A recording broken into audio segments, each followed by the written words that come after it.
मैंने पैसे बचाने के चक्कर में एक ऐसा घर किराए पर लिया था जहां पहले किसी की मौत हो चुकी थी, जिस पर वहां शिफ्ट होने की पहली रात पानी का नल अपने आप चालू हो जाता है, जिसे देखकर मैं हवा में ही चिल्लाकर कहता हूँ, पानी का बिल तुम ही दोगी, समझी ना? जिस पर पानी तुरंत बहना बंद कर देता है। मुझे लगा बात वहीं खत्म हो गई, लेकिन अगले ही दिन मैं डाइनिंग टेबल पर 3 डिशेस, एक सूप और साथ में एक नोट रखे हुए देखता हूँ जिस पर लिखा होता है, खाने का खर्च 25 युआन। मैं उस नोट को लगभग आधे मिनट तक घूरता रहता हूँ, जिसके बाद मेरे दिमाग में तेज कैलकुलेशन शुरू हो जाती है। 3 डिशेस, एक सूप, मीट मीट और वेजिटेबल्स दोनों, ऊपर से खुशबू इतनी जबरदस्त कि मुंह में पानी आ जाए। बाहर किसी रेस्टोरेंट में ऐसा खाना कम से कम 50 युआन का आता और वो सिर्फ 25 ले रही थी, जिस पर मैं तुरंत सोचता हूँ, इतना फायदे का डील हो तो डर किस चीज का। 3 दिन से भूखे इंसान के लिए भूत वूत कोई मायने नहीं रखते। इसके बाद मैं चॉपस्टिक्स उठाकर चमचमाता हुआ ब्रेस्ट पॉर्क का एक टुकड़ा मुंह में डालता हूँ। फैटी होने के बावजूद बिल्कुल ऑयली नहीं, स्वाद जीभ पर पड़ते ही फैल जाता है, इतना टेस्टी कि मैं लगभग अपनी जीभ ही निगल जाता। फिर मैं तूफान की तरह खाना खाते हुए हवा में बड़बड़ाना शुरू करता हूँ, सुनो मिस गोस्ट, तुम भी ना बहुत कंजूस हो, मरने के बाद भी इतना हिसाब किताब कौन रखता है?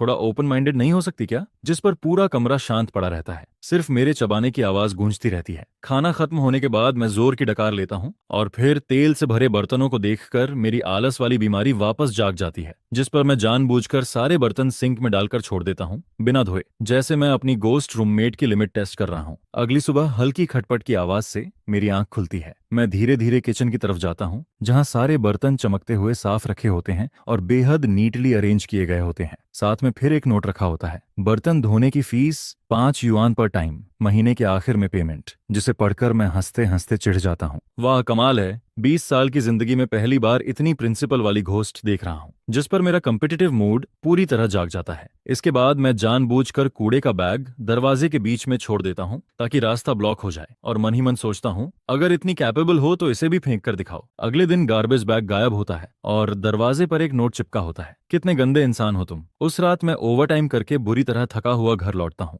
जैसे ही अंधेरे में स्विच ढूंढने लगता हूँ, तभी लिविंग रूम की लाइट अपने आप जल उठती है, जिस पर मेरे दिल का एक कोना अचानक नरम पड़ जाता है। लेकिन तभी सीलिंग लैंप से एक छोटा नोट लहराते हुए नीचे गिरता है, तुम्हारे लिए लाइट ऑन की थी, बिजली का बिल अलग से लगेगा। जो पढ़ते ही मेरे अंदर पैदा हुई सारी वॉमत तुरंत खत्म हो जाती है। मैं छत की तरफ देखकर बोलता हूँ, तुम सच में चाइल्डिश हो, मरने के बाद भी एलीट लोगों वाली एटीट्यूड नहीं गई तुम्हारी। इसके बाद हमारी जिंदगी ऐसे ही फनी फाइट्स और छोटे मोटे प्रैंक में गुजरने लगती है। धीरे धीरे मैं अपनी घोस्ट रूममेट की पर्सनैलिटी समझने लगता हूँ। उसका नाम शेन शिंगलान था, जो उसने पूरे एक हफ्ते तक मेरे लगातार पूछने के बाद आखिरकार नोट पर लिखकर बताया। उसे क्लीनलीनेस ऑब्सेशन था, मैं सिर्फ एक बाल जमीन पर गिरा दूं तो वो अपने आप उड़कर डस्टबिन में चला जाता, जिस पर मुझे समझ आने लगता है कि उसे ओसीडी भी है। मेरी बुक शेल्फ पर अगर एक भी बुक हाइट के हिसाब से अरेंज ना हो तो अगले दिन वो परफेक्टली सेट मिलती है। वो खाना बहुत शानदार बनाती थी, लेकिन बेहद रिवेंजफुल भी थी। मैंने बस एक बार कैजुअली कह दिया था कि आज खाना थोड़ा सॉल्टी है, जिसके बाद उसने लगातार 3 दिन तक मुझे सिर्फ उबली हुई सब्जियां खिलाई। वो जुबान से भी बहुत डेंजरस थी। एक दिन मैं सेल से खरीदी हुई शर्ट पहनकर मिरर के सामने खुश हो रहा था, तभी शीशे पर पानी की भाप से एक लाइन उभरती है, तुम्हारा फैशन सेंस चिंता का विषय है। जिस पर मैं गुस्से में पैर पटकते हुए बोलता हूँ, और मेरा वॉलेट उससे भी ज्यादा चिंता का विषय है, तुम्हें क्या प्रॉब्लम है? इसके बाद मिरर पर दूसरा सेंटेंस उभरता है, दोनों एक जैसे ही पैथेटिक हैं। धीरे धीरे मैं उसकी मौजूदगी का आदी हो जाता हूँ, बल्कि थोड़ा एंजॉय भी करने लगता हूँ। कम से कम अब मुझे रोज इंस्टेंट नूडल्स नहीं खाने पड़ते, और कम से कम इस ठंडी बड़ी सिटी में कोई तो था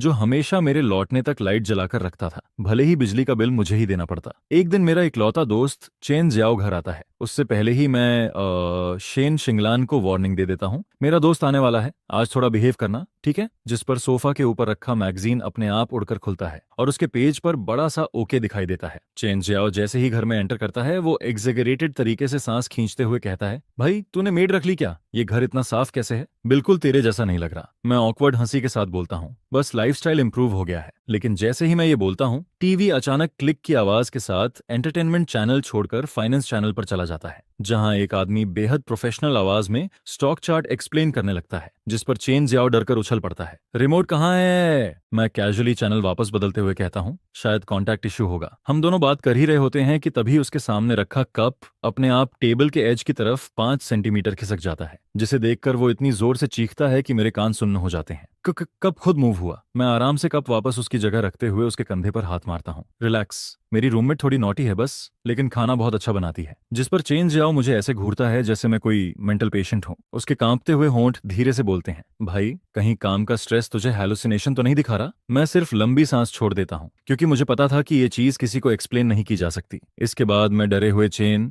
जाहो को विदा करके वापस सोफा पर बैठ जाता हूँ, थोड़ा लोनली फील करते हुए। शायद ऐसी अजीब जिंदगी जीने वालों पर कोई यकीन नहीं करता। तभी लिविंग रूम की लाइट हल्की डिम हो जाती है और माहौल अचानक सॉफ्ट लगने लगता है। मैं मुड़कर बालकनी के पास लगे बड़े ग्लास विंडो की तरफ देखता हूँ, जहाँ पहली बार मुझे शेन शिंगलान दिखाई देती है। वो आधी ट्रांसपेरेंट थी, जैसे धुंध से बना कोई इंसान। उसने सफेद ड्रेस पहनी हुई थी और हाथ में क्लॉथ लेकर विंडो को ध्यान से साफ कर रही थी। वही विंडो जिसे मैं सुबह ठीक से साफ नहीं कर पाया था। उसकी हर मूवमेंट बेहद फोकस्ड और एलिगेंट लग रही थी, जैसे वो हर काम को परफेक्शन के साथ करना चाहती हो। जिस पर अचानक मुझे महसूस होता है कि दोस्त की चिंता या दुनिया की मिसअंडरस्टैंडिंग अब इतनी इंपॉर्टेंट नहीं रही, क्योंकि इस विशाल शहर में आखिरकार मेरे पास एक घर था और एक बेहद अजीब लेकिन खास फैमिली मेंबर भी। लेकिन खुशियां ज्यादा दिन टिकती नहीं। कुछ समय बाद कंपनी डाउनसाइजिंग शुरू कर देती है। एक ठंडी ईमेल, कुछ फॉर्मल शब्द और मेरी छोटी सी नौकरी खत्म हो जाती है, जिस पर मैं कार्डबोर्ड बॉक्स हाथ में लिए भीड़ भाड़ वाली सड़क पर चलता रहता हूँ। और पहली बार मुझे सच में ऐसा महसूस होता है जैसे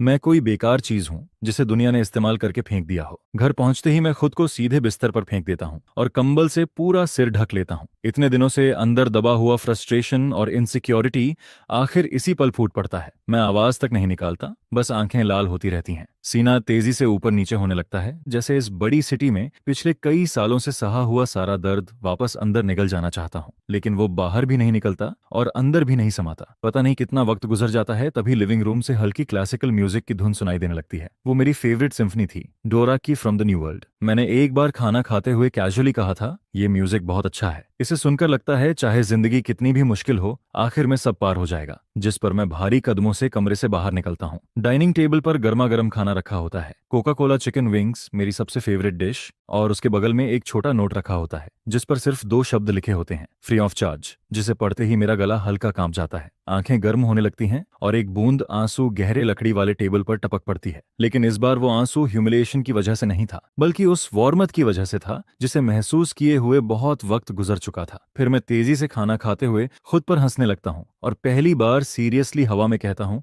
थैंक यू शेन शिंगलान। जिस पर कमरे की हवा में जैसे बहुत हल्की सी सांस सुनाई देती है। पेट भरकर खाओगे तभी लड़ पाओगे। इसके बाद मैं लैपटॉप खोलकर पागलों की तरह जॉब एप्लीकेशंस भेजना शुरू कर देता हूँ, लेकिन रियलिटी मेरी इमेजिनेशन से भी ज्यादा क्रूअल निकलती है। मेरे रिज्यूमे ऐसे गायब होते जाते हैं जैसे पत्थर समुद्र में डूब जाए। कभी कभी इंटरव्यू कॉल्स आते भी हैं तो पहले ही राउंड में रिजेक्ट कर दिया जाता हूँ। बैंक अकाउंट का बैलेंस हर दिन कम होता जाता है। घर का रेंट, बिजली पानी का बिल और ऊपर से शेन शिंगलान की वो नोटबुक जिसमें हर खर्चा डिटेल में लिखा रहता था, वो सारे नंबर्स मेरे ऊपर पहाड़ की तरह टूट पड़ते हैं, जिस पर एंग्जाइटी धीरे धीरे मेरे दिमाग को खाती रहती है। मैं रात रात भर सो नहीं पाता। फिर एक दिन मुझे उस कंपनी से इंटरव्यू मेल आता है जहां काम करना मेरा सपना था। वो मेरी करियर जर्नी का आखिरी और सबसे बड़ा टारगेट था, जिस पर मैं अलमारी के नीचे रखा अपना इकलौता सूट निकालता हूँ और उसे बार बार प्रेस करने लगता हूँ, बस इस डर से कि कहीं छोटी सी रिंकल भी इंटरव्यू खराब न कर दे। इंटरव्यू वाले दिन मैं टेंशन की वजह से बहुत जल्दी उठ जाता हूँ, लेकिन नीचे कैफे से ब्रेकफास्ट लेते वक्त मेरा हाथ कांप जाता है और गर्म कॉफी पूरी की पूरी मेरी सफेद शर्ट पर गिर जाती है। जिस पल ऐसा होता है मुझे सच में लगता है जैसे दुनिया खत्म हो गई। मैं बुरी हालत में भागकर घर लौटता हूँ, गंदी शर्ट सोफा पर फेंक देता हूँ और मिरर में अपनी लाल आंखों को घूरने लगता हूँ। मर जाना ज्यादा आसान होगा, सिर्फ 1 घंटा बचा था इंटरव्यू में। नई शर्ट खरीदने का भी वक्त नहीं था। मैं जमीन पर बैठ जाता हूँ और फ्रस्ट्रेशन में मुक्का फर्श पर मारता हूँ। तभी बाथरूम से वॉशिंग मशीन की आवाज आने लगती है, जिस पर मैं तुरंत दौड़कर वहां पहुंचता हूँ और देखता हूँ कि कॉफी से गंदी हुई शर्ट अपने आप वॉशिंग मशीन में घूम रही है। 20 मिनट बाद वॉशिंग खत्म होती है, फिर ड्रायर शुरू हो जाता है और अगले 20 मिनट बाद परफेक्टली साफ और प्रेस्ड शर्ट मेरे कमरे के दरवाजे पर टंगी होती है। मैं उस शर्ट को ऐसे देखता हूँ जैसे सपना हो, फिर जल्दी से कपड़े बदलकर घर से निकल जाता हूँ। लेकिन सबवे स्टेशन पहुंचते ही मेरी हालत खराब हो जाती है। मॉर्निंग रश आवर में वहां इतनी भीड़ होती है कि पैर रखने की जगह तक नहीं थी। मैं हर गुजरते सेकंड के साथ पैनिक होने लगता हूँ, पसीना लगातार बहता रहता है और जब मैं हार मानकर बस लेने का सोचता हूँ तभी मेरे बगल वाले ऑटोमेटिक गेट से अचानक बीप की आवाज आती है। ग्रीन लाइट जलती है और गेट अपने आप खुल जाता है। मैं एक पल के लिए फ्रीज हो जाता हूँ, लेकिन सोचने का वक्त नहीं था, जिस पर मैं तुरंत प्लेटफॉर्म की तरफ भागता हूँ। वहां मेरी वाली सबवे की डोर्स धीरे धीरे बंद हो रही थी। मेरा दिल बैठ जाता है, लेकिन ठीक उसी पल जैसे किसी चीज ने डोर्स के बीच खुद को फंसा दिया हो। अलार्म बजता है और डोर्स दोबारा खुल जाती हैं, जिस पर मैं किसी तरह अंदर घुस जाता हूँ। ट्रेन के अंदर खड़े होकर मैं जोर जोर से सांस लेने लगता हूँ। दिल इतनी तेजी से धड़क रहा था कि जैसे बाहर निकल आएगा। इतनी सारी कॉइंसिडेंसेस, ऐसा लग रहा था जैसे कोई इनविजिबल पर्सन मेरे लिए रास्ता साफ कर रहा हो। मैं इंटरव्यू शुरू होने से सिर्फ 5 मिनट पहले कंपनी पहुंचता हूँ। वेटिंग रूम में बैठा हर सेकंड टॉर्चर जैसा लग रहा था। फिर मेरा नंबर आता है। मैं गहरी सांस लेकर अंदर जाता हूँ, जहां 4 इंटरव्यूअर्स बेहद सीरियस एक्सप्रेशन के साथ बैठे होते हैं। मेरे हाथ इतने नर्वस थे कि हथेलियां पूरी पसीने से भीग जाती हैं। मैंने जो सेल्फ इंट्रोडक्शन पहले से याद किया था वो अचानक दिमाग से गायब हो जाता है। मैं लगभग फ्रीज हो चुका था और तभी टेबल पर रखा एक ब्लैक पेन धीरे धीरे लुढ़क कर मेरे हाथ के पास आ जाता है। मैं इंस्टिंक्टिवली उसे पकड़ लेता हूँ। उसकी ठंडी फीलिंग मुझे थोड़ा काम कर देती है। फिर मैं नीचे देखता हूँ, जहां पेन पर छोटे अक्षरों में कुछ खुदा हुआ था, बिलीव योरसेल्फ, जिसे देखते ही मेरा दिल तुरंत स्टेबल हो जाता है। वो शब्द किसी मेडिसिन की तरह मेरे अंदर कॉन्फिडेंस भर देते हैं। जिस पर मैं सिर उठाकर मेन इंटरव्यूअर की आंखों में देखता हूँ और कॉन्फिडेंट स्माइल के साथ बोलता हूँ, गुड आफ्टरनून एवरीवन, मेरा नाम गुचेन है। उस दिन का इंटरव्यू मेरी जिंदगी का सबसे बेहतरीन इंटरव्यू बन जाता है और 1 हफ्ते बाद मुझे सिलेक्शन मेल मिल जाता है। नई जॉब के पहले दिन ही मैं एडवांस सैलरी लेता हूँ और सीधे सुपरमार्केट भाग जाता हूँ। मैं अच्छी वाइन और ढेर सारे फ्रेश इंग्रेडिएंट्स खरीदकर घर लौटता हूँ। फिर एक पूरी टेबल भरकर डिशेस बनाता हूँ। मैं 2 ग्लास में वाइन डालता हूँ, एक ग्लास उठाकर खाली लिविंग रूम की तरफ देखकर जोर से कहता हूँ, शेन शिंगलान, ये टोस्ट तुम्हारे नाम। मेरी गोल्डन असिस्टेंट, जिस पर हवा में रखा दूसरा ग्लास हल्का सा हिलता है और उससे एक साफ टकराने की आवाज आती है, जैसे वो मेरी बात का जवाब दे रही हो। मैं मुस्कुराता हूँ, लेकिन आंखें फिर धुंधली हो जाती हैं, क्योंकि मुझे पता था मैं अकेला नहीं हूँ। मेरे पास एक इनविजिबल गार्डियन था। इसके बाद मेरी और शेन शिंगलान की जिंदगी एक नए फेज में पहुंच जाती है। मैं पैसे कमाने की जिम्मेदारी उठाता हूँ और वो घर संभालती है। साथ में अपने एलीट लॉजिक का इस्तेमाल करके मेरे खर्चों की निगरानी भी करती रहती है और फाइनेंशियल प्लानिंग भी। धीरे धीरे मैं इस अजीब कंपनीशिप को एंजॉय करने लगता हूँ। हर दिन घर लौटने पर गर्म खाना मिलता, हर महीने सैलरी आने पर मेरा पर्सनल फाइनेंस मैनेजर बजट तैयार करता, और जब भी काम में कोई प्रॉब्लम आती मेरी डेस्क पर मिस्टीरियसली उससे जुड़ी बुक्स और डॉक्यूमेंट्स रखे मिलते। वो एक साइलेंट मेंटर की तरह थी, एक परफेक्ट हाउसकीपर और एक ऐसा अजनबी इंसान जो सबसे ज्यादा अपना लगने लगा था। लेकिन मैं उसके पास्ट के बारे में कुछ नहीं जानता था, और जैसे जैसे हमारी अंडरस्टैंडिंग बढ़ती गई वैसे वैसे मेरी क्यूरियोसिटी भी बढ़ने लगी। आखिर शेन शिंगलान की मौत हुई कैसे थी? इंटरनेट पर मौजूद न्यूज बस इतना कहती थी कि उसकी मौत गैस पॉइजनिंग एक्सीडेंट की वजह से हुई, लेकिन ना जाने क्यों मुझे हमेशा लगता था कि इस कहानी में कुछ न कुछ जरूर छिपा हुआ है। एक ऐसी इंसान जो बुक शेल्फ पर रखी किताबों तक को कलर और हाइट के हिसाब से अरेंज करती थी, जैसे उसे OCD की हद वाली क्लीनलीनेस ऑब्जेशन हो। एक ऐसी इंसान जो रूल्स और ऑर्डर को लेकर ऑलमोस्ट पागल थी। वो आखिर इतनी बेसिक गलती कैसे कर सकती थी, जैसे गैस बंद करना भूल जाना, जिस पर एक दिन मैं सीधे उससे पूछ बैठता हूँ, शेन शिंगलान, तुम्हारी मौत आखिर हुई कैसे थी? मेरे इतना कहते ही कमरे की लाइट एक बार फ्लिकर करती है। टेबल पर रखा ग्लास हल्का कांपता है। ऐसा लगता है जैसे वो कुछ कहना चाहती हो, लेकिन कोई इनविजिबल फोर्स उसे रोक रही हो। वो साफ तरीके से कुछ कम्युनिकेट नहीं कर पा रही थी, लेकिन उसकी रिएक्शन जितनी इंटेंस होती जाती है, मेरी सस्पिशन उतनी ही गहरी होती जाती है। जिस पर मैं डिसाइड करता हूँ कि मुझे इस घर की इन्वेस्टिगेशन खुद करनी होगी। इसके बाद मैं उस एजेंट से मिलने जाता हूँ जिसने शुरुआत में मुझे ये अपार्टमेंट रेंट पर दिया था। उसका नाम चूदी था। मैं उसे पास के कैफे में कॉन्ट्रैक्ट एक्सटेंशन के बहाने मिलने बुलाता हूँ।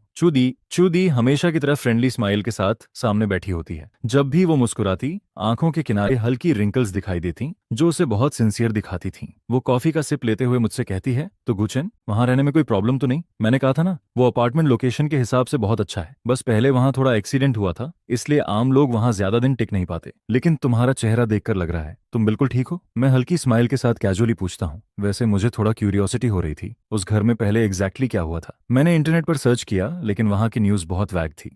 बस लिखा था कि ऑनर की एक्सीडेंट में मौत हो गई, जिस पर चूदी एक पल के लिए रुक जाती है। वो कॉफी कप उठाकर सिप लेती है, लेकिन उसकी आंखें साफ अवॉइड कर रही थीं। अरे पुरानी बात है, बस एक्सीडेंट था, ज्यादा मत सोचो, आराम से रहो वहां। वैसे भी उस घर का फेंग शुई बहुत अच्छा है। देखो ना, वहां शिफ्ट होने के बाद तुम्हें बेटर जॉब भी मिल गई, तुम्हारी लक बदल रही है। इसके बाद वो बड़ी स्मूथली टॉपिक बदल देती है और बार बार मुझे यही समझाने लगती है कि ज्यादा इन्वेस्टिगेट मत करो, जिस पर मुझे उसकी बिहेवियर और भी सस्पिशियस लगने लगती है। एक नॉर्मल प्रॉपर्टी एजेंट सिर्फ रेंट और कॉन्ट्रैक्ट की चिंता करता है, लेकिन वो बार बार मेरी मेंटल कंडीशन की चिंता क्यों कर रही थी? क्यों वो मुझे उस घर के पास्ट के बारे में जानने से रोकना चाहती थी? उस मुलाकात मुलाकात के बाद मेरी शंका खत्म होने की बजाय और बढ़ जाती है। उस रात मुझे एक बेहद डरावना सपना आता है। सपने में मैं घने सफेद फॉग के बीच खड़ा होता हूँ। आसपास कुछ भी साफ दिखाई नहीं देता, लेकिन तभी मुझे दो महिलाओं की आवाजें सुनाई देती हैं। उनमें से एक आवाज शेन शिंगलान की थी। उसकी आवाज गुस्से और डिसअपॉइंटमेंट से कांप रही थी। मैंने तुम्हें अपनी बहन जैसा माना और तुमने क्लाइंट्स के पैसे तक छू लिए। इसके जवाब में दूसरी महिला की आवाज सुनाई देती है। वो आवाज थकी हुई और ऑलमोस्ट बेगिंग जैसी थी। टिंगलन, बस इस आखिरी बार मेरी मदद कर दो, मैं प्रॉमिस करती हूँ सारा पैसा वापस कर दूंगी। जिस पर शेन शिंगलन गुस्से में बोलती है, इम्पॉसिबल, ये क्लाइंट्स का पैसा है, तुम क्राइम कर रही हो। अचानक दूसरी आवाज तेज हो जाती है, तो तुम मुझे बर्बाद होते देखना चाहती हो। इसके बाद दोनों की बहस और वायलेंट होती जाती है। फिर अचानक किसी भारी चीज के गिरने की आवाज आती है और सब कुछ शांत हो जाता है, जिस पर मेरी आंख अचानक खुल जाती है। दिल बुरी तरह धड़क रहा था, पीठ पूरी ठंडी पड़ चुकी थी। वो सपना इतना रियल लग रहा था जैसे मैं खुद वहां मौजूद था। और सबसे इंपॉर्टेंट बात, सपने में शेन शिंगलन ने उस औरत को नाम से पुकारा था, चूदी। मैं तुरंत लाइट ऑन करता हूँ, तभी नोटिस करता हूँ कि स्टडी रूम का डोर थोड़ा खुला हुआ था, जबकि मुझे साफ याद था कि सोने से पहले मैंने उसे बंद किया था। मैं धीरे धीरे अंदर जाता हूँ और देखता हूँ कि डेस्क का सबसे नीचे वाला लॉक्ड ड्रॉअर खुला हुआ था। उसके अंदर एक ब्लैक लेदर डायरी रखी थी, जिसे देखकर मेरा दिल एक पल के लिए रुक जाता है। क्या शेन शिंगलान मुझे कुछ दिखाना चाहती थी? मैं कांपते हाथों से डायरी खोलता हूँ। उसमें मोस्टली फाइनेंशियल इन्वेस्टमेंट्स और डेली लाइफ की बातें लिखी थी। हैंडराइटिंग बिल्कुल वही थी जो उसके नोट्स में हुआ करती थी, साफ, एलिगेंट और शार्प। मैं तेजी से पेजेस पलटता हूँ और आखिरकार डायरी के पीछे वाले हिस्से में एक नाम बार बार दिखाई देता है, बस एक इनिशियल, सी। डायरी में लिखा था कि शेन शिंगलान और उसके बिजनेस पार्टनर ने मिलकर एक इन्वेस्टमेंट प्रोजेक्ट शुरू किया था, लेकिन बाद में उसे पता चला कि उस पार्टनर ने सीक्रेटली बहुत सारा पैसा दूसरी जगह इन्वेस्ट कर दिया और वहां सब कुछ डूब गया, जिससे ह्यूज फाइनेंशियल लॉस हो गया। शेन शिंगलान ने डायरी में लिखा था, मुझे यकीन नहीं होता कि सी ऐसा कर सकती है। इतने सालों का ट्रस्ट ग्रीड के सामने एक पैसे का भी नहीं निकला। उसे अपने किए की सजा मिलनी चाहिए, चाहे अंजाम कुछ भी हो। और यही उसकी आखिरी डायरी एंट्री थी। उसके अगले ही दिन उसकी मौत हो गई थी, जिस पर मेरे शरीर का खून तक ठंडा पड़ जाता है। मैं डायरी लेकर लिविंग रूम में आता हूँ और हवा में देखते हुए पूछता हूँ, शेन शिंगलान, क्या तुम्हारा मर्डरर चूदी है? मेरे इतना कहते ही पूरे कमरे का टेम्परेचर अचानक गिर जाता है। सीलिंग चैंडेलियर जोर जोर से हिलने लगता है, लाइट्स तेजी से फ्लिकर करने लगती हैं। इलेक्ट्रिक करंट की तीखी आवाज पूरे कमरे में गूंजने लगती है। दीवार पर टंगी पेंटिंग नीचे गिरकर टूट जाती है। ये पहली बार था जब मैंने उसकी इतनी वायलेंट रिएक्शन देखी थी, लेकिन ये सिर्फ गुस्सा नहीं था, ये गहरी नफरत थी। सालों से दबा हुआ दर्द और इनजस्टिस था, और उसी पल मेरी सारी थ्योरीज कंफर्म हो जाती हैं। शेन शिंगलान की मौत एक्सीडेंट नहीं थी, उसका मर्डर हुआ था, और मर्डरर आज भी खुलेआम बाहर घूम रहा था। वही औरत जो हमेशा मेरे सामने स्वीट स्माइल लेकर खड़ी रहती थी। प्रॉपर्टी एजेंट चूदी। ये सच मेरी जिंदगी की सारी शांति को चाकू की तरह चीर देता है। मैं उस अपार्टमेंट को देखता हूँ जिसे शेन शिंगलान अब तक स्पॉटलेस रखती आई थी, और पहली बार मुझे सच में हड्डियां जमा देने वाली ठंड का मतलब समझ आता है। एक ऐसी औरत जिसे उसके सबसे ट्रस्टेड पार्टनर ने मार दिया, जिसकी आत्मा इस घर में फंसकर रह गई, जो हर दिन अपनी पुरानी हैबिट्स दोहराती रहती है, और जो अपने साथ हुई सच्चाई तक किसी को बता नहीं सकती, जबकि उसका किलर आराम से बाहर नॉर्मल जिंदगी जी रहा है। मैं ये सब जानने के बाद चुप नहीं बैठ सकता था, जिस पर मैं हवा की तरफ देखकर धीरे धीरे बोलता हूँ, शेन शिंगलान, तुम चिंता मत करो, मैं उसे वहां पहुंचाकर रहूंगा जहां उसे होना चाहिए। इसके बाद कमरे की लाइट्स धीरे धीरे शांत हो जाती हैं और फिर से वार्म कलर में बदल जाती हैं। मैं लंबी सांस लेता हूं और प्लान बनाना शुरू करता हूं। मुझे प्रूफ चाहिए था। डायरी एक इंपॉर्टेंट क्लू थी, लेकिन कोर्ट में किसी को कन्विक्ट करने के लिए काफी नहीं। मुझे चूदी से उसकी असली शक्ल बाहर निकलवानी थी, जिस पर इन्वेस्टमेंट में इंटरेस्ट दिखाने का बहाना बनाकर मैं एक बार फिर चूदी से कांटेक्ट करता हूं। इस बार मैं उसे एक शोर शराबे वाले आउटडोर रेस्टोरेंट में मिलने के लिए बुलाता हूं, और पहले से ही अपने फोन का रिकॉर्डिंग फंक्शन ऑन करके रखता हूं, जिस पर चूदी ठीक समय पर वहां पहुंचती है, और अब भी उसके चेहरे पर वही नरम मुस्कान होती है। तुम सच में काफी एम्बिशियस हो, अभी नई जॉब बदली नहीं, और इन्वेस्टमेंट की प्लानिंग भी शुरू कर दी। जिसके जवाब में मैं खुद का मजाक उड़ाते हुए हंसता हूँ। आप तो जानती ही हैं, मैं तो पूरी तरह कंगाल हूँ। इसके बाद मैं धीरे धीरे बात को दूसरी तरफ मोड़ता हूँ और फिर कहता हूँ, लेकिन असली बात तो ये है कि सिस्टर चू की नजर बहुत अच्छी है। आपने मुझे इतना बढ़िया घर दिलाया, जिसके बाद तो मेरी किस्मत ही बदल गई। जिस पर मैं अचानक से रुककर उसे देखता हूँ। वैसे एक बात को लेकर मैं काफी क्यूरियस हूँ। इस घर की पुरानी ओनर के बारे में सुना था कि वो फाइनेंस वर्ल्ड की एक काफी टैलेंटेड पर्सन थी। क्या वो भी इन्वेस्टमेंट करती थी? मैं लगातार चूदी की आंखों में देखता रहता हूँ, और जैसे ही मैं शेन शिंगलान का नाम लेता हूँ, उसकी आंखों की पुतलियां बहुत हल्के से सिकुड़ती हैं, जिसे नोटिस करना आसान नहीं था। जिस पर वो तुरंत खुद को संभालते हुए कहती है, हाँ, मिस शेन सच में बहुत रेयर टैलेंट थी। अफसोस, इतनी टैलेंटेड होकर भी उसकी लाइफ ज्यादा लंबी नहीं रही। उसकी आवाज में दुख जरूर था, लेकिन जवाब पूरी तरह सावधानी से दिया गया था। फिर मैं कैजुअली बोलता हूँ, हाल ही में मुझे घर में उसकी कुछ डायरीज और नोट्स मिले। उनमें काफी प्रोफेशनल टर्म्स लिखे थे जो मुझे समझ नहीं आए। सिस्टर चू, आप तो उसे अच्छे से जानती थीं, क्या आप उन्हें देखकर समझा सकती हैं? ये सुनते ही मैं अपना ट्रैप उसके सामने डाल देता हूँ, जिस पर आखिरकार चूदी के चेहरे का एक्सप्रेशन थोड़ा बदलता है। उसके हाथ में पकड़ा टी कप हवा में ही रुक जाता है। फिर वो धीमी आवाज में कहती है, किसी की पर्सनल डायरी देखना सही नहीं होता, बेहतर होगा कि उन्हें ऐसे ही रहने दो। इसके बाद वो अचानक टॉपिक बदलते हुए मुझसे पूछती है, वैसे वहां रहते हुए तुम्हारे साथ कुछ अजीब नहीं हुआ? जिस पर मैं अनजान बनने का नाटक करते हुए पूछता हूँ, अजीब मतलब? वो अपनी आवाज और धीमी कर देती है, जैसे आधी रात को कोई आवाज सुनाई देना या फिर सामान का अपने आप मूव होना। उसकी आंखों में एक अजीब तरह की जांच पड़ताल साफ नजर आ रही थी। यह देखकर मेरा दिल एक पल के लिए कस जाता है। वो मुझे टेस्ट कर रही थी। वो जानना चाहती थी कि क्या मुझे शेन शिंगलान की मौजूदगी के बारे में कुछ पता चला है या नहीं, जिसके जवाब में मैं मासूम चेहरा बनाकर मुस्कुराता हूँ। नहीं तो मैं तो बहुत अच्छी नींद सोता हूँ। शायद मेरी किस्मत ज्यादा स्ट्रांग है। उस डिनर के दौरान हम दोनों लगातार एक दूसरे को परखते रहते हैं, लेकिन आखिर तक किसी को भी अपना मनचाहा जवाब नहीं मिलता। लेकिन उस दिन के बाद से मुझे हमेशा ऐसा फील होने लगता है जैसे कोई अदृश्य नजर हर वक्त मेरा पीछा कर रही हो। ऑफिस से घर लौटते वक्त मुझे बार बार पीछे कदमों की आवाज सुनाई देती है, कभी पास कभी दूर। लेकिन जैसे ही मैं पीछे मुड़कर देखता हूँ, वहां कोई नहीं होता। इसके बाद घर में होने वाली पैरानॉर्मल घटनाएं भी बदलने लगती हैं। अब वो पहले जैसी शांत नहीं रहती, जहां चीजें अपने आप व्यवस्थित हो जाती थीं या लाइट्स अपने आप जलती छोड़ दी जाती थीं। अब उनमें साफ साफ हॉस्टिलिटी नजर आने लगती है।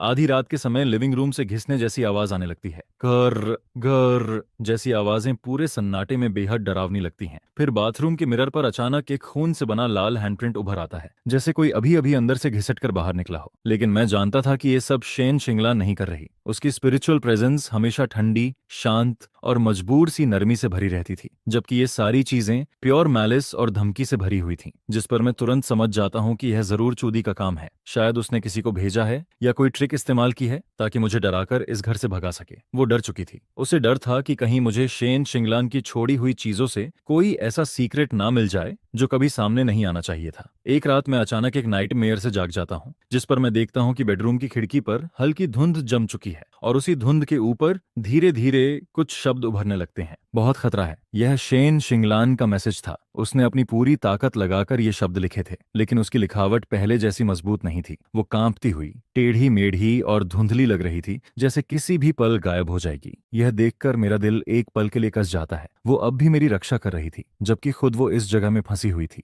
फिर भी सबसे पहले उसे मेरी सेफ्टी की चिंता थी, जिस पर मैं धीरे धीरे खिड़की के पास जाता हूँ और हाथ से उन शब्दों को मिटा देता हूँ। फिर ठंडी ग्लास विंडो को देखते हुए धीमी लेकिन मजबूत आवाज में कहता हूँ, मैं नहीं जाऊंगा।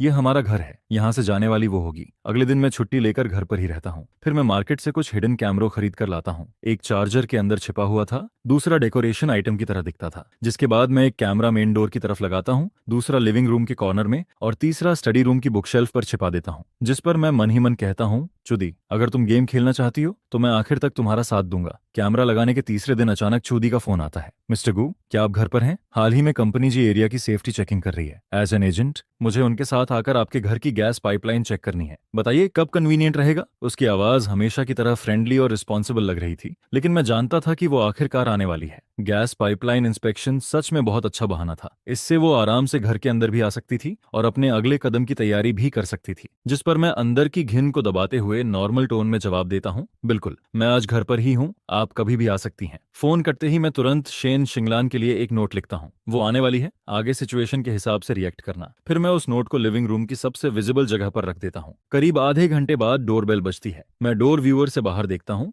जहां चू दी कंपनी जी की ब्लू यूनिफॉर्म पहने खड़ी थी, लेकिन उसकी आंखों में छिपी शार्प नजरें उसकी असली सोच को बिट्रे कर रही थीं। मैं दरवाजा खोलकर फेक एंथुजियाज्म के साथ उसे अंदर बुलाता हूँ। सिस्टर चू, आपको इतनी मेहनत करनी पड़ रही है। जिस पर वो मुस्कुराते हुए जवाब देती है, अरे नहीं, रेजिडेंट्स की सेफ्टी सबसे जरूरी है। लेकिन जैसे ही वो घर के अंदर कदम रखती है, उसकी आंखें लगातार पूरे घर को स्कैन करने लगती हैं। Living room, dining area, balcony, और आखिर में उसकी नजर स्टडी रूम के बंद दरवाजे पर जाकर रुकती है। फिर वो कहती है, मिस्टर गु, पहले किचन की पाइपलाइन चेक कर लेती हूँ। जिस पर मैं उसके पीछे पीछे किचन तक जाता हूँ। वो वहाँ स्टोव और वाटर हीटर के आसपास सिर्फ दिखावे के लिए इधर उधर चेक करती रहती है, लेकिन उसका ध्यान बिल्कुल वहां नहीं था। और तभी अचानक उसके पैरों के पास रखा डाइनिंग चेयर अपने आप आधा मीटर पीछे खिसक जाता है। खर्र की हल्की आवाज पूरे किचन में गूंजती है, जिस पर चूदी बुरी तरह चौंक जाती है। उसका चेहरा पल भर में सफेद पड़ जाता है और वो घबराकर पीछे मुड़ती है, लेकिन लिविंग रूम पूरी तरह खाली था। मैं फेक सरप्राइज के साथ पूछता हूँ, क्या हुआ सिस्टर चू? जिसके जवाब में वो खुद को संभालते हुए कहती है, नहीं, शायद मेरी आंखों का भ्रम था। लेकिन उसके माथे पर ठंडे पसीने की परत साफ नजर आ रही थी। यह देखकर मेरा शक और पक्का हो जाता है। अगर किसी इंसान ने कोई गलत काम नहीं किया हो तो वो सिर्फ एक हिलती हुई चेयर से इतना क्यों डर जाएगा? इसके बाद किचन चेकिंग खत्म करके वो अपने माथे का पसीना पोंछती है और फिर कहती है, मैं जरा वॉशरूम होकर आती हूँ। मैं हल्के से सिर हिलाता हूँ और अपनी जगह पर खड़ा रहता हूँ, जिस पर लिविंग रूम के कोने में लगे मिरर के रिफ्लेक्शन के जरिए मैं लगातार उसकी हर हरकत पर नजर रखता रहता हूँ। चूदी बस 2 कदम ही आगे बढ़ती है, लेकिन तभी अचानक डायरेक्शन बदलकर चुपके चुपके स्टडी रूम की तरफ बढ़ने लगती है, जिस पर मेरा दिल सीधे गले तक आ जाता है। वो आखिरकार आ चुकी थी। उसका असली टारगेट वही था, शेन शिंगलान की छोड़ी हुई चीजें। और ठीक उसी पल जब उसका हाथ स्टडी रूम के डोर हैंडल को छूने ही वाला होता है, तभी अचानक धड़ाम की जोरदार आवाज पूरे घर में गूंजती है। बाथरूम का बल्ब अचानक फट जाता है, कांच के टुकड़े चारों तरफ बिखर जाते हैं। इसके तुरंत बाद wash basin, shower, toilet tank, घर में जहां जहां पानी का कनेक्शन था, सब कुछ एक साथ अपने आप चालू हो जाता है। तेज पानी पागलों की तरह बाहर फूटने लगता है, जिस पर चूदी एक डरावनी चीख मारती है और घबराकर पीछे की तरफ गिरते पड़ते स्टडी रूम के दरवाजे से दूर भागती है। मैं भी तुरंत दौड़कर वहां पहुंचता हूं और उससे भी ज्यादा शॉक्ड होने का नाटक करते हुए चिल्लाता हूं, हे भगवान, ये क्या हो गया? सिस्टर चू, आप ठीक तो हैं?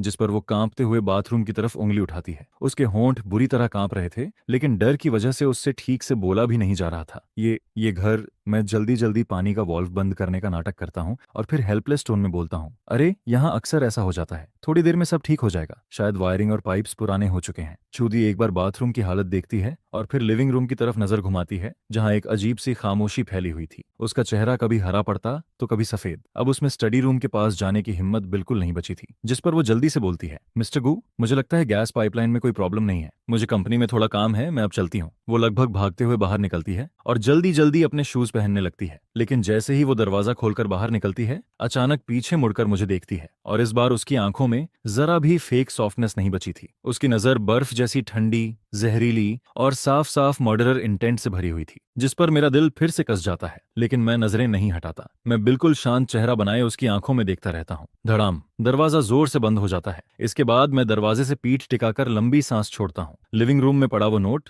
जिस पर लिखा था सिचुएशन के हिसाब से रिएक्ट करना, धीरे धीरे जमीन पर गिर जाता है। मैं आगे बढ़कर उसे उठाता हूँ। पहला राउंड मैं जीत चुका था, जिस पर मैं तुरंत अपना फोन निकालता हूँ और हिडन कैमरा की रिकॉर्डिंग चेक करता हूँ। वीडियो में साफ दिखाई दे रहा था कि कैसे चूदी चोरी छिपे स्टडी रूम की तरफ बढ़ रही थी और आखिर में उसका वो खतरनाक लुक भी क्लियर रिकॉर्ड हो चुका था। अब मेरे पास एक और सबूत था, लेकिन मैं जानता था कि इस फेल्ड अटेम्प्ट के बाद वो और ज्यादा डेंजरस हो जाएगी। अगली बार वो किसी तरह का डिस्गाइज नहीं पहनेगी और सच में अगला अटैक मेरी उम्मीद से भी जल्दी आ जाता है। चूदी की इन्वेस्टिगेशन फेल होने के बाद उसने पूरी तरह अपना फेक मास्क उतार दिया था। उसे अब पूरा यकीन हो चुका था कि यह घर हॉन्टेड है और उसने इसी चीज का फायदा उठाने का फैसला किया। वो पुराने तरीके को फिर से दोहराना चाहती थी। वो चाहती थी कि मेरी भी मौत एक केयरफुली प्लान्ड एक्सीडेंट में हो जाए। जिस रात गैस पॉइजनिंग वाला इंसिडेंट होने वाला था, उस रात मुझे बिल्कुल चैन की नींद नहीं आती। मेरी आंखें बार बार फड़क रही थीं। रात के ठीक 2 बजे पूरा माहौल शांत पड़ा था। तभी अचानक लिविंग रूम से एक भारी सी आवाज सुनाई देती है। वो आवाज बिल्कुल ऐसी लगती है या मेरे में सेकती है, जैसे कोई बालकनी से अंदर कूदा हो। यह सुनते ही मेरी पूरी नींद गायब हो जाती है। पूरे शरीर के रोंगटे खड़े हो जाते हैं। क्या वो चूदी है? मैं सांस रोक लेता हूँ और धीरे धीरे बेड से नीचे उतरता हूँ। फिर बेडरूम डोर के पीछे छिपकर दरवाजे की हल्की सी दरार से बाहर झांकता हूँ। लिविंग रूम में एक काली शैडो धीरे धीरे मूव कर रही थी। उसके हाथ में एक टूल बैग था और वो सीधे किचन की तरफ जा रही थी, जिस पर मेरा दिल इतनी तेजी से धड़कने लगता है जैसे अभी सीने से बाहर निकल आएगा। लेकिन मैं खुद को जबरदस्ती काम रखता हूँ। फिर धीरे से बेडसाइड से फोन उठाता हूँ, स्क्रीन ब्राइटनेस सबसे कम करता हूँ और कांपते हाथों से 113 डायल कर देता हूँ। कॉल कनेक्ट होते ही मैं कुछ नहीं बोलता, बस फोन का माइक लिविंग रूम की तरफ कर देता हूँ। यह एक सर्वाइवल ट्रिक थी, जो मैंने पहले कहीं देखी थी। Silent emergency call. Police operator समझ जाएगा कि कॉलर खतरे में है और तुरंत लोकेशन ट्रेस करेगा। इसके बाद मैं तुरंत हिडन कैमरा ऐप खोलता हूँ, लाइव स्ट्रीम ऑन करता हूँ और उसका लिंक एक रेडी मैसेज के साथ अपने दोस्त चेन जियाओ को भेज देता हूँ। भाई, अगर मेरे साथ कुछ हो जाए तो यही सबूत है। अभी पुलिस को कॉल मत करना, पुलिस खुद तुमसे कांटेक्ट करेगी। मैसेज भेजने के बाद मैं फोन कसकर पकड़ लेता हूँ और बेडरूम डोर के पीछे बिल्कुल बिना हिले खड़ा रहता हूँ। लिविंग रूम में चूदी किचन डोर तक पहुंच चुकी थी। वो अंदर जाकर अपना ट्रैप सेट करना चाहती थी, लेकिन जैसे ही वो किचन डोर खोलती है तभी अचानक धड़ाम की तेज आवाज गूंजती है। किचन का दरवाजा उसके मुंह पर खुद ब खुद बंद हो जाता है। इसके तुरंत बाद लॉक के अंदर से टक की आवाज आती है। डोर अंदर से लॉक हो चुका था, जिस पर चूदी बुरी तरह चौंक जाती है, लेकिन अगले ही पल वो खुद को संभालकर पागलों की तरह दरवाजा पीटना शुरू कर देती है। दरवाजा खोल, खोल दरवाजा, अंदर जो भी है बाहर निकल। डर और गुस्से की वजह से उसकी आवाज पूरी तरह फट चुकी थी, जिस पर मैं दरवाजे की दरार से लिविंग रूम के बीच हवा में एक आधी ट्रांसपेरेंट फिगर को तैरते हुए देखता हूँ। वो शेन शिंगलान थी, लेकिन इस बार उसकी फिगर पहले से कहीं ज्यादा धुंधली थी। वो किसी नीले धुएं की तरह लग रही थी, जिसे हल्की हवा भी मिटा सकती थी। मैं साफ फील कर सकता था कि सिर्फ उस किचन डोर को बंद और लॉक करने में ही उसकी लगभग सारी ताकत खत्म हो चुकी थी। वो अपनी खुद की एग्जिस्टेंस को दांव पर लगाकर मेरे लिए टाइम खरीद रही थी, लेकिन चूदी दरवाजा नहीं खोल पाती। जिसके बाद वो गुस्से में डोर को लात मारना शुरू कर देती है। पुराना वुडन डोर हर किक के साथ कड़ कड़ इनकी आवाज निकालने लगता है और हर टक्कर के साथ शेन शिंगलान की बॉडी और ज्यादा ट्रांसपेरेंट होने लगती है। मैं देखता हूं कि उसके चेहरे की आउटलाइंस तक धुंधली होने लगी थी, जैसे वो धीरे धीरे इस दुनिया से गायब हो रही हो। यह देखकर ऐसा लगता है जैसे किसी ने मेरा दिल मुट्ठी में पकड़कर दबा दिया हो। दर्द इतना ज्यादा था कि सांस लेना मुश्किल हो जाता है। मैं अपनी आंखों के सामने उसे सिर्फ मेरी रक्षा करते हुए मिटते नहीं देख सकता था, और तभी अचानक ना जाने कहां से मेरे अंदर हिम्मत आ जाती है। एक पल में मेरा सारा डर गायब हो जाता है। मैं तेजी से कमरे में नजर दौड़ाता हूँ और फिर मेरी नजर कमरे के कोने में रखे आयरन पैन पर जाकर रुकती है, जिससे मैं एक्सरसाइज करता था। जिस पर मैं तुरंत वहां दौड़ता हूँ और दोनों हाथों से उस भारी पैन को कसकर पकड़ लेता हूँ, और ठीक उसी पल धड़ाम, किचन डोर को छुरी जोरदार किक मारकर तोड़ देती है। वो एक पागल जानवर की तरह बाहर निकलती है। उसकी आंखें पूरी तरह लाल हो चुकी थीं। फिर उसकी नजर मुझ पर पड़ती है और मेरे हाथ में पकड़े आयरन पैन पर भी, जिस पर वो एक खतरनाक मुस्कान देती है। तू अब भी रजिस्ट करना चाहता है? आज तुम दोनों मरोगे। इतना कहकर वो मेरी तरफ झपटती है, लेकिन इस बार मैं पीछे नहीं हटता, बल्कि सीधे उसकी तरफ दौड़ पड़ता हूँ और अपनी पूरी ताकत लगाकर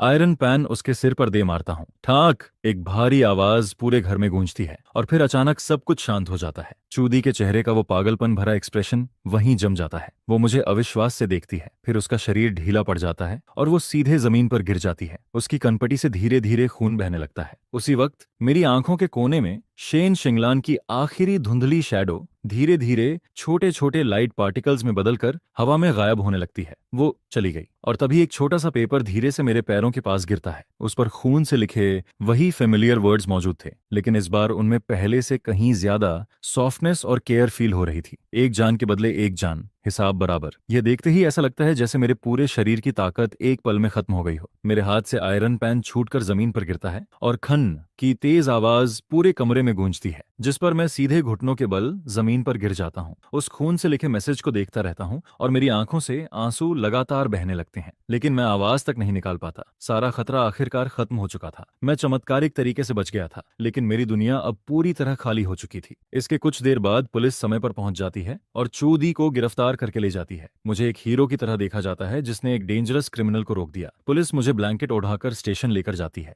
मेरे फोन की रिकॉर्डिंग, घर के हिडन कैमरों की फुटेज और वो लाइव स्ट्रीम लिंक जो मैंने चेन जियाओ को भेजा था, सब मिलकर चूदी के क्राइम का सबसे बड़ा प्रूफ बन जाते हैं। पुलिस इंट्रोगेशन रूम में एक काइंड लेडी ऑफिसर के सामने मैं पूरी कहानी बताता हूँ, लेकिन मैंने शेन शिंगलान की मौजूदगी छिपा ली। मैं सिर्फ इतना कहता हूँ कि इस घर में आने के बाद से मुझे हमेशा ऐसा लगता था जैसे घर मुझे पहले से वार्निंग देता हो, जैसे खतरा आने पर लाइट्स ब्लिंक करना, चीजों का अपने आप गिरना और इस बार किचन डोर का अचानक बंद हो जाना, जिसने मुझे पुलिस बुलाने और खुद को बचाने का समय दे दिया। फिर मैं धीरे से सिर झुकाकर कहता हूँ, शायद इस घर की पुरानी ऑनर की आत्मा मेरी रक्षा कर रही थी, जिस पर वो पुलिस ऑफिसर ज्यादा सवाल नहीं पूछती, बस हल्के से मेरा हाथ थपथपाकर मुझे शांत करने की कोशिश करती है। इसके बाद पुलिस चूदी की कॉल हिस्ट्री, बैंक रिकॉर्ड्स और अंडरग्राउंड गैम्बलिंग ट्रांजैक्शंस की जांच करती है, और तभी कई साल पुराना सच आखिरकार सामने आने लगता है। स्टॉक इन्वेस्टमेंट में बुरी तरह फेल होने के बाद चूदी ने सिर्फ अपने क्लाइंट्स के पैसे ही नहीं डुबोए थे, बल्कि खासकर शेन शिंगलान के करोड़ों रुपए भी गायब कर दिए थे। इसके अलावा उस पर गैम्बलिंग डेट्स का भारी बोझ भी था। जब शेन शिंगलान को इस फ्रॉड का पता चला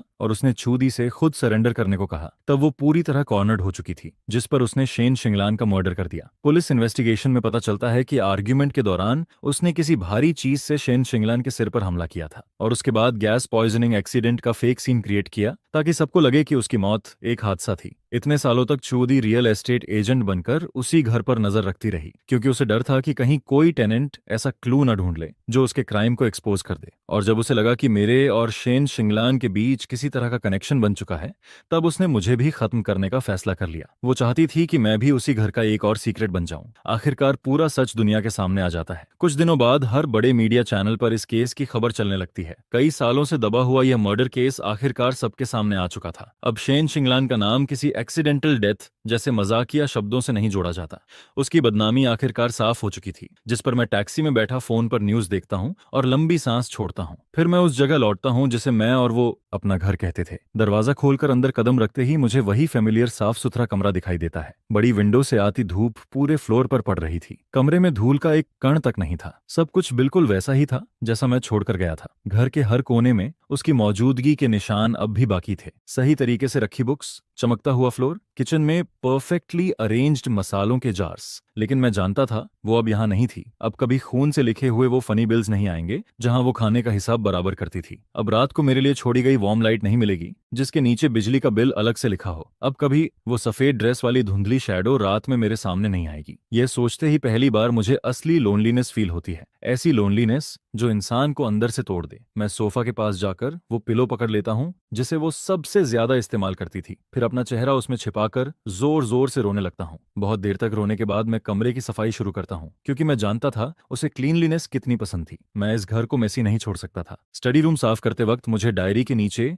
एक और ब्लैक नोटबुक मिलती है। वो हमारे बीच का हिसाब किताब था। उसमें हर छोटी चीज लिखी हुई थी। 10 मई डिनर 50-50 स्प्लिट, गुशेन पर 25 युआन उधार। 12 मई बर्तन धोने के बदले 5 युआन। 15 मई कचरा फेंकने के बदले 10 युआन। मैं हर पेज पलटता जाता हूँ और साथ साथ हंसता भी हूँ, रोता भी हूँ। फिर आखिर में आखिरी पेज तक पहुंचता हूँ। मुझे लगा वहां टोटल डेट लिखा होगा, लेकिन वहां सिर्फ एक लाइन लिखी थी, गुशेन अच्छे से जीना, समय पर खाना खाना। यह लाइन देखते ही मेरे दिल की आखिरी दीवार भी टूट जाती है। मैं उस नोटबुक को सीने से लगाकर जमीन पर बैठ जाता हूँ और एक छोटे बच्चे की तरह फूट फूट कर रोने लगता हूँ, जैसे पूरी दुनिया ने मुझे अकेला छोड़ दिया हो। इसके बाद जिंदगी धीरे धीरे वापस नॉर्मल ट्रैक पर लौटने लगती है। मैं अपनी ड्रीम कंपनी में काम करना जारी रखता हूँ। हर दिन ऑफिस बिल्डिंग के अंदर बैठकर मैं एक इमोशनली स्टेबल एडल्ट होने का नाटक करता रहता हूँ। किसी को नहीं पता था कि मैं अभी अभी कितनी भयानक मौत और जिंदगी की लड़ाई से गुजरा हूँ, और किसी को यह भी नहीं पता था कि मैंने कितना इंपॉर्टेंट पर्सन खो दिया है। मैंने घर नहीं बदला। चेन जियाओ ने मुझे कई बार समझाया। उसने कहा कि यह जगह मुझे बहुत पेनफुल मेमोरीज याद दिलाती है। मुझे नई जगह जाकर नई शुरुआत करनी चाहिए, लेकिन मैंने मना कर दिया। मैं सिर्फ इतना कहता हूँ, यह मेरा घर है। इसके बाद मैं अनजाने में शेन शिंगलान के बनाए रूल्स फॉलो करने लगता हूँ। खाना खाने के बाद तुरंत बर्तन धोना, उन्हें सुखाकर सही जगह रखना, कचरा भरते ही तुरंत बाहर फेंकना, उसे रात भर दरवाजे के बाहर न छोड़ना। मैं खाना बनाना भी सीखने लगता हूँ। हालांकि मेरा खाना बहुत खराब बनता था,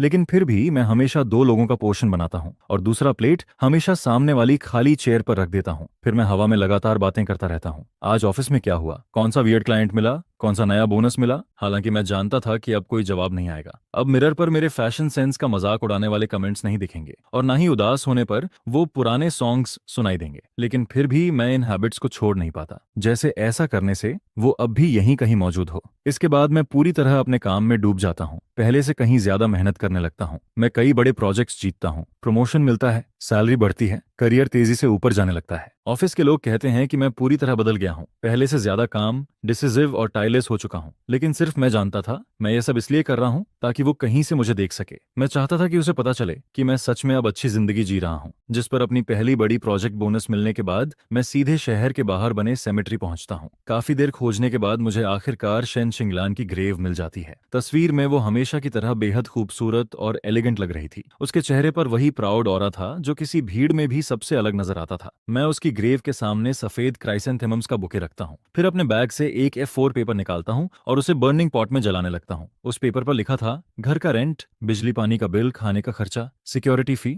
और मेंटल डैमेज कंपेंसेशन, टोटल पूरी जिंदगी। शेन शिंगलान ने सब कुछ पहले ही चुका दिया है। अगले जन्म में ट्रीट मेरी तरफ से होगी। जलती हुई आग की रोशनी मेरे चेहरे पर पड़ती रहती है। मैं मुस्कुराता हूँ, लेकिन मेरी आंखों से आंसू लगातार गिरते रहते हैं। ये सब खत्म करने के बाद मुझे लगा कि अब मेरी और उसकी कहानी यहीं खत्म हो चुकी है। लेकिन फिर वो दिन आता है। उस दिन एक अर्जेंट प्रोजेक्ट की वजह से मुझे देर रात तक ओवरटाइम करना पड़ता है। मैं थका हुआ शरीर घसीटते हुए घर लौटता हूँ और दरवाजा खोलता हूँ। घर के अंदर पूरी तरह अंधेरा था, जिस पर आदत के मुताबिक मैं दीवार पर स्विच ढूंढकर लाइट ऑन करता हूँ, और जैसे ही लिविंग रूम का फेमिलियर फ्लोर लैंप जलता है, मैं वहीं जम जाता हूँ। मेरी नजर धीरे धीरे डाइनिंग टेबल की तरफ जाती है। टेबल पर एक गर्म दूध का ग्लास रखा था, उससे अब भी हल्का धुआं उठ रहा था। सफेद भाप लैंप की रोशनी में धीरे धीरे हवा में घुल रही थी। मेरा दिमाग पूरी तरह ब्लैंक हो जाता है। मैं एंट्रेंस पर बिल्कुल स्टैच्यू की तरह खड़ा रह जाता हूँ। न आगे बढ़ने की हिम्मत होती है, न सांस लेने की। मेरे सामने का सीन इतना फेमिलियर था, फिर भी इतना अनरियल लग रहा था। क्या मैं हैलुसिनेशन देख रहा हूँ? काफी समय से शांत पड़ा मेरा दिल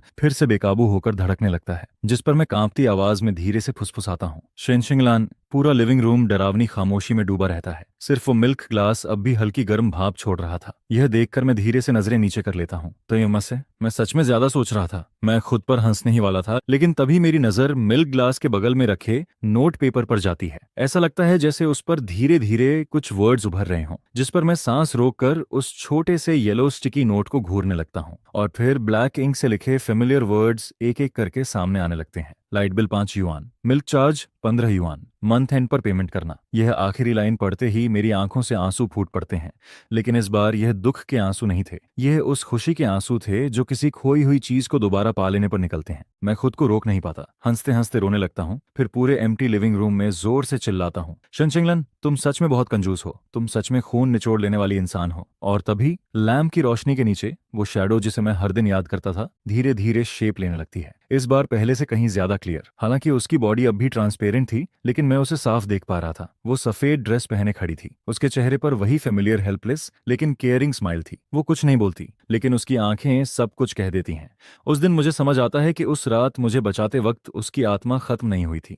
उसने बस अपनी सारी ताकत खो दी थी और डीप स्लीप जैसी हालत में चली गई थी। और फिर मेरी यादें, मेरा हर दिन अच्छे से जीना, उस घर को वैसे ही संभाल कर रखना, मेरी वो स्टबर्न फीलिंग्स, यही सब धीरे धीरे उसकी ताकत बन गए। जैसे मेरी इमोशंस ही उसे फिर से इस दुनिया में वापस खींच लाई हूं। जिस पर मैं भर्राई आवाज में उससे पूछता हूं, तुम गई क्यों नहीं? तुम्हारा इनजस्टिस खत्म हो चुका है। अब तुम वहां जा सकती हो जहां तुम्हें जाना चाहिए। लेकिन वो सीधे जवाब नहीं देती। वो धीरे धीरे एंट्रेंस के पास शू कैबिनेट की तरफ बढ़ती है, फिर अपनी उंगली कैबिनेट की तरफ इशारा करती है। मैं कंफ्यूज्ड होकर आगे बढ़ता हूं और कैबिनेट खोलता हूं, और तभी मेरी नजर अंदर रखी एक बिल्कुल नई विमेन्स स्लीपर्स पर पड़ती है। वो स्लीपर्स मैंने पहले कभी नहीं देखी थी। फिर अचानक मुझे याद आता है, ये वही स्लीपर्स थीं जिन्हें मैंने एक दिन सुपरमार्केट में बिना वजह खरीद लिया था। उस वक्त मुझे खुद नहीं समझ आया था कि मैंने उन्हें क्यों खरीदा। बस ऐसा लगा था कि इस घर में ऐसी स्लीपर्स होनी चाहिए। जिस पर मैं धीरे धीरे उसकी तरफ देखता हूँ, और तभी मुझे एहसास होता है जिंदगी फिर से वहीं लौट आई थी जहां से सब शुरू हुआ था। लेकिन अब सब कुछ पहले से अलग था। मैं उसके हेल्पलेस स्माइल वाले चेहरे को देखता हूँ और खुद भी मुस्कुरा देता हूँ। सही कह रही हो, अब और कहाँ जाना है? ये घर तुम्हारा भी है, और मैं भी तुम्हारा अफसोस फैमिली हूँ। विंडो से आती धूप पूरे कमरे में फैलने लगती है। रोशनी में छोटे छोटे डस्ट पार्टिकल्स हवा में नाचते रहते हैं, और उसी रोशनी के बीच दो सोल्स एक दूसरे के सहारे खड़े रहते हैं। हम दोनों अब एक दूसरे के सबसे स्पेशल फैमिली बन चुके थे। इस भीड़ भाड़ वाले शहर में हमारी साथ रहने की कहानी अब भी जारी रहने वाली थी। और हाँ, उस अकाउंट बुक की कहानी भी, वो स्वीट बिल्स जिनका हिसाब शायद जिंदगी भर कभी खत्म नहीं होगा।